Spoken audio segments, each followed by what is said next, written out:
Kabilang po ang pagbangga ng mga barge sa isang tulay sa Pasig sa mga inusisa ng Pangulo sa DPWH kanina. Na-rescue na rin ang mga sakay ng mga barge pero marami pang tumambad na problema sa tulay. Narito po ang aking pagtutok. Nag-alala ang marami lalo para sa mga sakay ng mga barge na ito ng isang DPWH contractor na isa-isang nagsisalpok sa F. Manalo Bridge sa Pasig kahapon. Pero nasa gitna ang 19 na sakay ng mga ito kagabi. Ang huli at pang-20 naman, ni-rescue ng Bureau of Fire Special Rescue Force ng Pasig at Quezon City bago mag-alauna ng madaling araw. Nanginginig pa ng masagipang lalaki, lalo't mahigit 8 oras siyang stranded sa barge. Dinala siya sa Mission Hospital sa Pasig.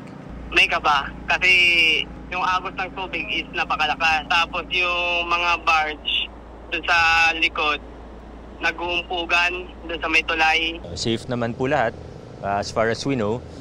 Tapos ito lang may naiwan na isa unfortunately. Pero marami pang problemang tumambad nang balikan ko ang lugar ng salpukan ng mga barge na ayon sa DPWH ay nakatali naman ang husto alinsunod sa standard operating procedure. This is an purely accident and although it's still under investigation. Ang nangyari kasi sobrang lakas na ng current due to excessive rainfall dun sa ating bundok. Yung mga barge natin still natangay pa rin ng ng current ng tubig. Narito po ako ngayon sa baba ng F. Manalo Bridge kung saan mas kitang-kita ang mga barge na sumalpok sa tulay. Ang isa, tumagilid na at talagang wasak. So sa pagtingin pa lang dito ay magkakaroon na po tayo ng ideya kung gaano kalakas ang impact ng pagtama ng mga barge na ito sa tulay na nagdulot ng pinsala sa F. Manalo Bridge.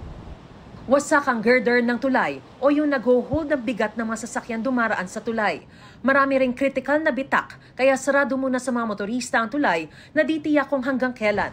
Sa ibabaw kita rin ang mga bitak sa kalsada pati ang mga posteng nagtumbahan. We requested also na bigyan kami ng ample time to investigate yung integrity ng structure, whether we can still retrofit or totally condemn. Meron namang mga alternate routes dyan. So right now, totally closed po talaga ang Manalo Bridge.